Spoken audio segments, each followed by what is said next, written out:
The reading this morning came forth from James chapter 4, and maybe as you were looking at that, you read how that our life is even a vapor that appears for a little time, then vanishes away.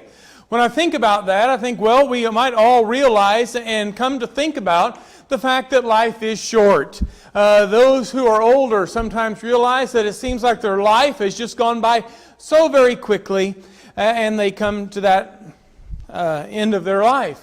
As you also think about that, you might also think about the fact that in view of eternity, life is short.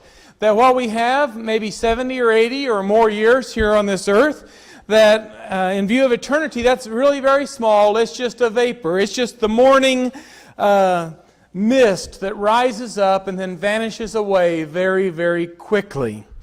And so I wanted to think about, though, you might say, well, Paul, okay, life is short. So what? What difference does that make? How does knowing that change anything?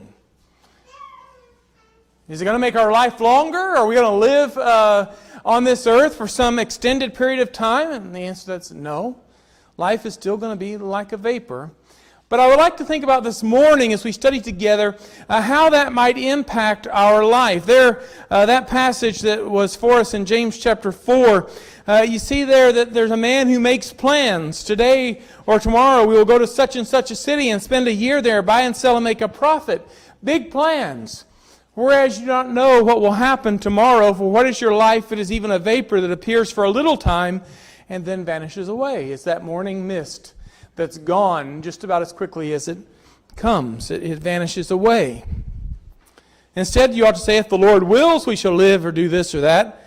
And he says that boasting is arrogance. When we live with the idea that, well, life is short, but that's just the way it is, doesn't make any difference in our life, that's pretty arrogant. When we make plans and we don't worry to include God in that, it's very boastful, very arrogant.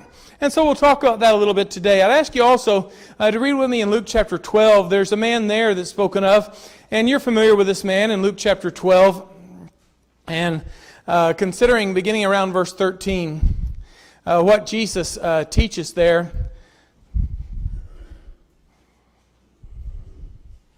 And it says, then one from the crowd said to him, Teacher, tell my brother to divide the inheritance with me. And Jesus said to him, Man, who made me a judge or an arbitrator over you?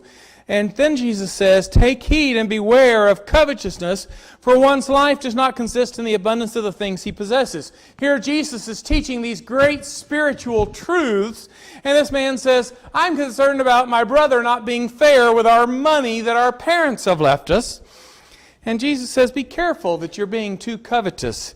And he says this, beginning at verse 16, The ground of a certain rich man yielded plentifully, and he thought within himself, saying, What shall I do, since I have no room to store my crops? So he said, I will do this. I will pull down my barns and build greater, and there I will store all my crops and my goods. And I will say to my soul, Soul, you have many goods, laid up for many years. Take your ease, eat, drink, and be merry. But God said to him, Fool, this night your soul will be required of you. Then who will those things be which you have provided? So is he who lays up treasure for himself and is not rich toward God. The man learned, my life's like a vapor. So this morning, I'd like for you and I to study and to learn some lessons from these two passages. And we'll throw in some others as well, but from mainly these two passages. What can we do to live knowing that we are a vapor? Knowing that we're just the mist that rises up and then vanishes away. What impact can that make on our life? How can we live differently? Well, let's consider that as we study together today. And would you consider in living like a vapor that we need to live with the perspective of how short life is, of the fact that life is not forever, that we, if this world stands, we will die, that we only have a few years here. And as some have said, that life is short and eternity is long. And so we need to have that perspective as we live. And if we look at these passages that we've considered, you might look in verse 14 there of James chapter 4. He says, Yet you do not know what your life will be tomorrow. You are a vapor that appears for a little time and then vanishes away. In view of everything, life is short. And we don't always know how short it may be. But it may just be that puff of steam. It may just be that vapor that evaporates very quickly and it's gone. When you think about that, it gives us some perspective to think about. Life is short, but eternity is long. It helps us to see that. You know, recently you've been hearing probably about the fellows who many years ago went to the moon. Well, those fellows who have orbited Earth even, they get a tremendous perspective when they get into the atmosphere and they can look down and see Earth. And they can see what it looks like. And they can realize how special we are to have this special place to live. It may give us some perspective when we step back and say, well, here's eternity. And here's this little blip in eternity that is our life that just appears for a short time. It gives us perspective. I thought about also there that man in Luke chapter 12.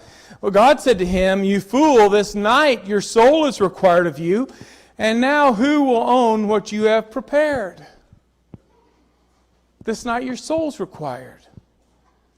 You know, it was too late, but he gained a whole lot of perspective. I've got lots of things. I've saved it up. I have that for many years. I'm good. He gained a lot of perspective a little too late. We can live like a vapor. We can have the perspective of knowing where we stand in view of eternity. I was thinking about Psalm 78 and verse 39, speaking of God there, it says, "Thus he remembered that they were but flesh, a wind that passes and does not return." You ever think of your life that way? Just you feel the breeze blow and it's gone, and that's how our life is like. It's just for a little while, and it gives us that kind of perspective. In Psalm 144 and verse 4, the scripture says, "Man is like a mere breath. His days are like a passing shadow." You see a cloud go over, even on a sunny day, a cloud go over, and you see a little darkening, and then here it's bright again. A passing shadow, a breath. Perspective.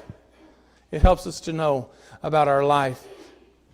Job came to know that in Job 14, verses 1 and 2. The scripture says there, "A man who is born of woman is of few days and full of trouble. He comes forth like a flower and fades away. He flees like a shadow and does not continue." Now Job here is in this terrible suffering and agony.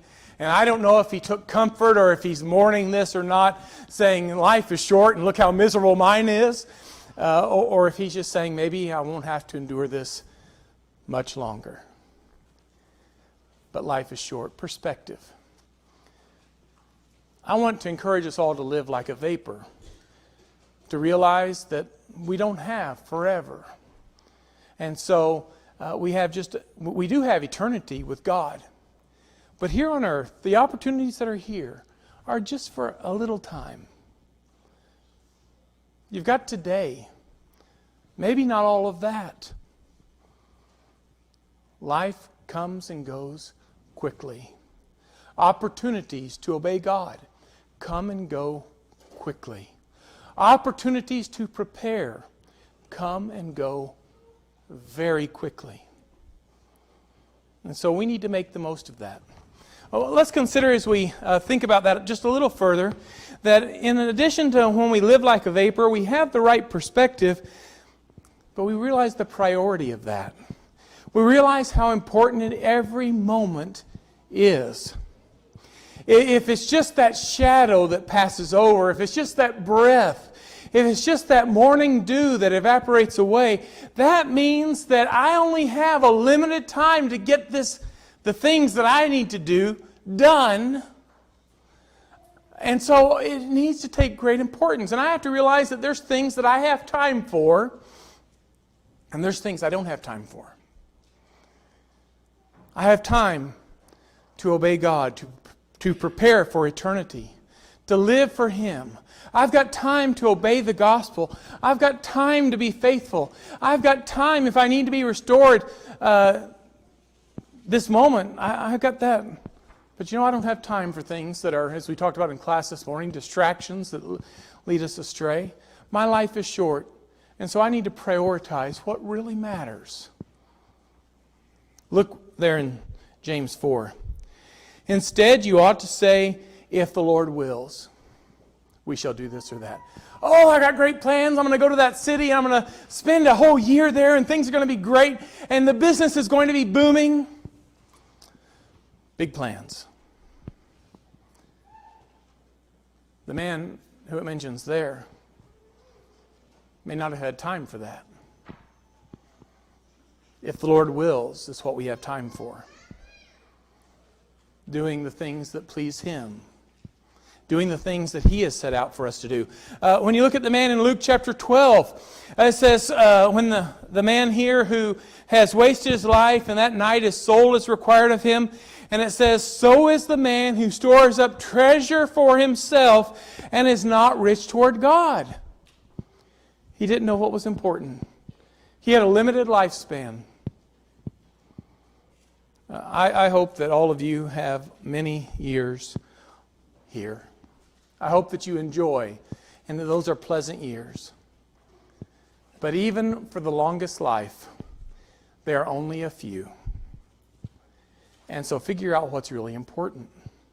Figure out what you need to get done. Have you ever been given a deadline? Think about that word. Deadline. You say, well, I've got things I have to do, and so I've got this deadline, and so I have to just make sure I get only the most important things done. And then, whatever else. We have a deadline. It is appointed a man once to die, and after this, the judgment. We need to store up treasures for God and prioritize. Think about a couple of other passages. There in Ecclesiastes chapter 1, verses 1 through 3. If you look there, it says, under the sun is the last phrase there.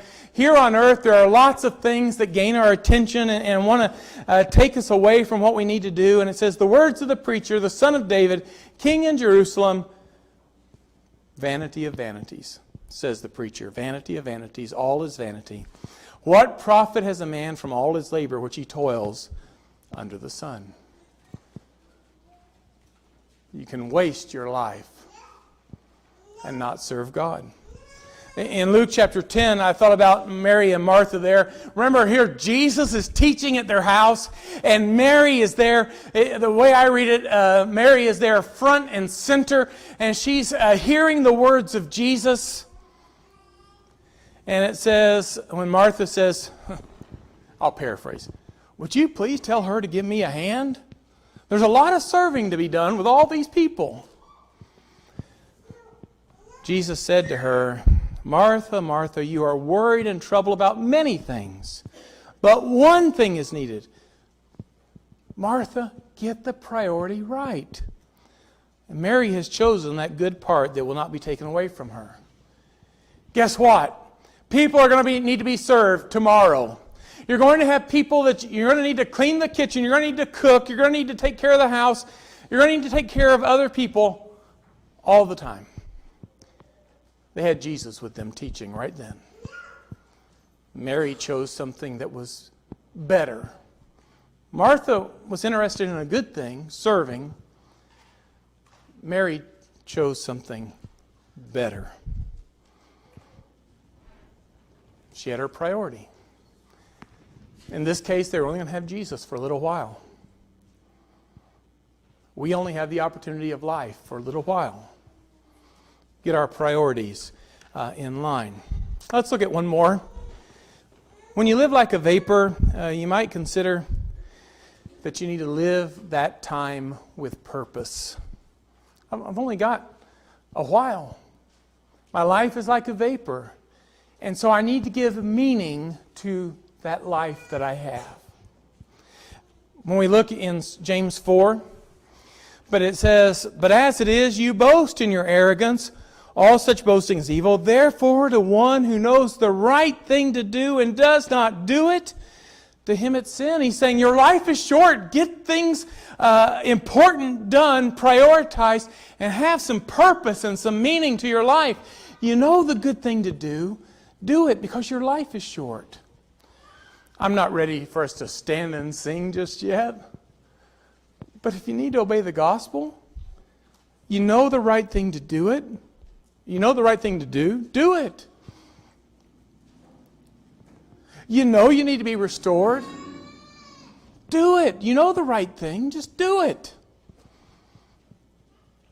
Give your life some purpose. Make your life meaningful. When you consider also that man in Luke 12, it says there, and he said to his disciples, says Jesus is teaching and he's completed this parable.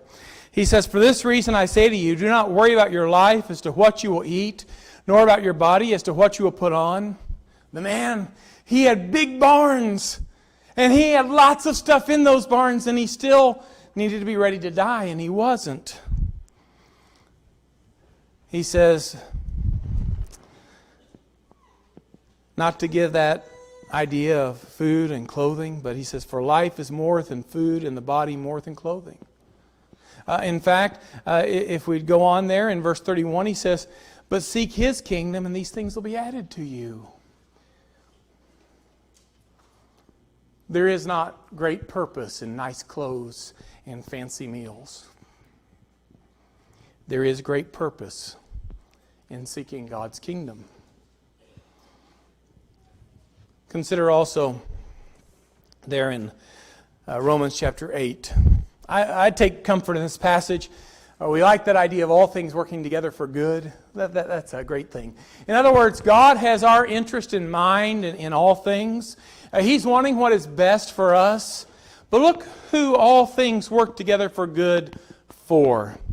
To those who love God. To those who are called according to His purpose. And it says, for whom He foreknew, then He also predestined to be conformed to the image of His Son, that He might be the firstborn among many brethren. Moreover, whom He predestined, these also He called, and whom He called, these also He justified, and whom He justified, these also He glorified. Wow, I see tremendous purpose there in the lives of those who follow the Lord, who love Him, who are called according to His purpose. The phrases that are used there, predestined, who are justified and glorified, called. Wonderful phrases we see. A life of purpose and meaning. Because you know what? We're only here for a little while. And so we need to make every minute count. Sometimes someone's called into the doctor, and the doctor says, people that we see like you generally have a month to live. And you go, well, 30 days. I need to get done things that are of high importance, things that are a priority. It's given me new perspective. And if I only have that long, I need to give those 30 days some real purpose. I need to let the people that I love know that I love them. I need to make sure I'm ready to meet God. I need to give my life meaning. I don't know how long we've been given. But you know, we all have that death sentence. We all have the fact that it's appointed in a man once to die. We don't know exactly how long that will be, but we need to give every day purpose, because we need to live like a vapor that appears for a little time and then vanishes away. When you look there in Hebrews chapter 11, it's talking about all those faithful that he's mentioned up to that point. He said, these all died in faith, not having received the promises, but having seen them afar off, were assured of them, embraced them, and confessed that they were strangers and pilgrims on the earth. For those who say such things declare plainly that they seek a homeland. And truly, if they had called to mind the country from which they had come out, they would have had opportunity to return. But now they desire a better, that is, a heavenly country. Therefore, God is not ashamed to be called their God, for He has prepared a city for them. So they never wanted to go, well, they did. They should have never wanted to go back. Who would want to go back and be a slave in Egypt? Who would want to go back and not serve God? Sometimes they did, but here he says that we need to desire that spiritual, heavenly country. that God has prepared for us, we need to have that kind of purposeful life. We need to live like a vapor. And so, sometimes when I preach a sermon, I think at the end, what do I want everyone to take away? What is the one or two things I want them to know? And I'll try to make that as plain as I know. Your life is like a vapor. And so live with the perspective of that life is short and eternity is long. Your life is like a vapor. So put the most important things first. Your life is like a vapor. So give those few days, that mist that rises up and then vanishes away, give those few days purpose and meaning. We talked earlier about when to do that. Now. You've got the opportunity. Today is the day. You know to do good and do not do it, it's sin. Because your life is a vapor that appears for a little time and then vanishes away. Would there be someone here who needs to obey the gospel? You need to turn away from sin. You need to be baptized into Christ so that your sins can be washed away. Would there be a child of God who's lost because you've turned away and you need to come home? We're ready to help with that. Your life is like a vapor. When it will vanish away, I don't know. But you have right now. There may be also someone here who has some need they need to make known and ask for the support and prayers of the congregation. We're ready to do that as well.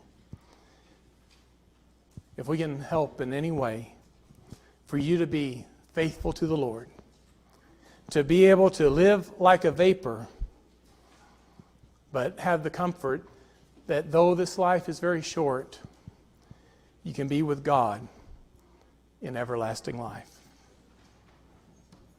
If you need to respond, please do, as we'll stand and sing the song.